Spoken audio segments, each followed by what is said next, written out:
आपल्या बापायची व्याप्तच पुतांदरची आणि पुतान बापायच्या कामांत तरबेज जाऊचे आयले वार पर्यंत सामान्य आसले आणि अजून जायते कडेन चालू आसा. जेजूच्या म्हजो बाप सदांनीत वावुरता, हांवूय तसोच वावुरता म्हणल्या उतरांनी नाका नाका म्हळ्यारी बापूय पुताच्या वावरा उदेशी आमकां कळीत आसचीच ही गजाल निशेता.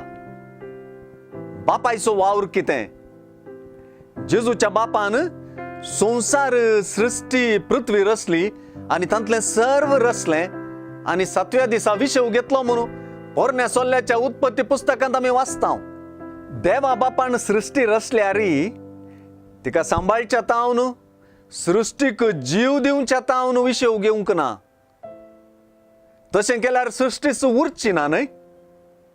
देखून बापायन केल्लेंच पुती करता. बाप मेल्ल्यांक उठोवन जीव दिता आणि पुती जीव दिवचें काम करता. बापा उदेशी सृष्टीक आसचो मनोभाव आणि मान पुता उदेशी आसोंक जाय म्हणलें चिंतप सुवार्ता जब्बर रितीन परगडता. सुवार्थेंतच स्पश्ट जाता तशें बाप पुताचो मोग करता आणि बापाची कृत्यां पुता थंय परजळतात. हे दिशेन सुवार्ता जायते दाखले आमकां दिता. बापान पुताक वरती जबाबदारी दिल्या. झडती करचे हक्क बापान आपल्या पुताक दिला. बापान आपणा परीस आपल्या पुताकी स्वजिविताची जर जायशेय केला. जेजून बापाक म्हाका धाडलोलो म्हणून आपोवच्यांत धाडलेल्या बापा मदलो आणि हे प्रमाणे आयिल्ल्या पुता मदलो संबंध कितलो गूंड म्हणलेंय कळीत जाता. जो कोण म्हज्या उतरांक कान दिवन म्हाका धाडलेल्याक सत मानता ताका सासनीक जिवीत मेळटा.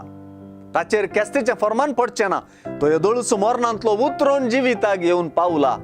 म्हणली उतरां आमकां ह्या बापाय पुताच्या संबंधांत आमचें मेतेरपण कितें तें पाचारतात. आमचें मेतेरपण फकत सत मानपाचें, मान दिवपाचें आणि देवाच्या पुताचें उतर वा ताळो आयकोपाचें.